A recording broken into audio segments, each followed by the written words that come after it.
ലോകത്ത് ഇതുവരെ ക്യാമറ കടിച്ച് ഒരു മനുഷ്യനും ചത്തത്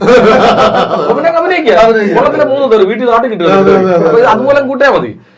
ഇതിനകത്ത് വേറൊരു ഏറ്റവും വലിയൊരു സാധനം, ഞാനത് ഈയിടക്കാണ് എൻ്റെ അടുത്ത് ഒരാൾ പറഞ്ഞപ്പോഴേ, അതായത് അവൻ കുറെ പരിപാടിയൊക്കെ ചെയ്ത് അവന്റെ ആദ്യത്തെ സിനിമയാണ്, പക്ഷെ ആക്ടറാണ് അവൻ, ഓൾറെഡി പ്രൂവഡ് ആക്ടറാണ്, കുറെ പരിപാടികളൊക്കെ ചെയ്തിട്ടുണ്ട്, അവൻ ആദ്യമായിട്ട് അഭിനയിക്കുകയാണ്.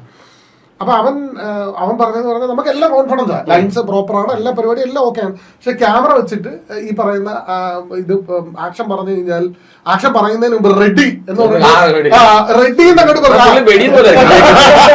അല്ല, അപ്പൊ അതെന്താ സംഭവം പറയാം. അപ്പൊ ഇവ പറയണ ആ സമയത്തുണ്ടല്ലോ, അന്നേരം ഒരു സാധനം ഇവിടുന്ന് അങ്ങ് പോകും, പിന്നെ നമുക്ക് നമ്മുടെ ഇവിടെ അങ്ങ് നിറയ്ക്കും, ഇവിടെ നിറയ്ക്കും, നമുക്ക് നമ്മുടെ കൈ കിട്ടില്ല, നമ്മൾ വെറുതെ ചെറിയ പീസായിരിക്കും, പക്ഷെ നമ്മൾ ആവശ്യമില്ലാതെ ടെൻഷൻ അടിച്ച് കുളമാക്കുകയാണ്.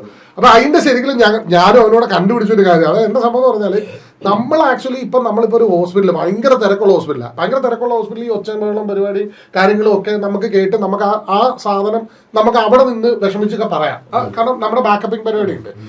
ആക്ച്വലി സിനിമയിൽ ഈ ബാക്കിംഗ് പരിപാടി ഒന്നുമില്ല, അത് പിന്നീട് മിക്സിങ്ങിലാണല്ലോ എല്ലാം ഇടുന്നത്. നമ്മള് റെഡി എന്ന് പറയുമ്പോൾ ഒരു സൈലൻസ് അങ്ങോട്ട് പോയി, ആ സൈലൻസിന് ബോഡി നമ്മുടെ ബോഡി എപ്പോഴും സൈലൻസിന് കോൺഷ്യസ് ആണ്. നമ്മുടെ ബോഡി സൈലന്റ് ആകുമ്പോൾ നമ്മുടെ ബോഡി അലേർട്ട് ആണ്.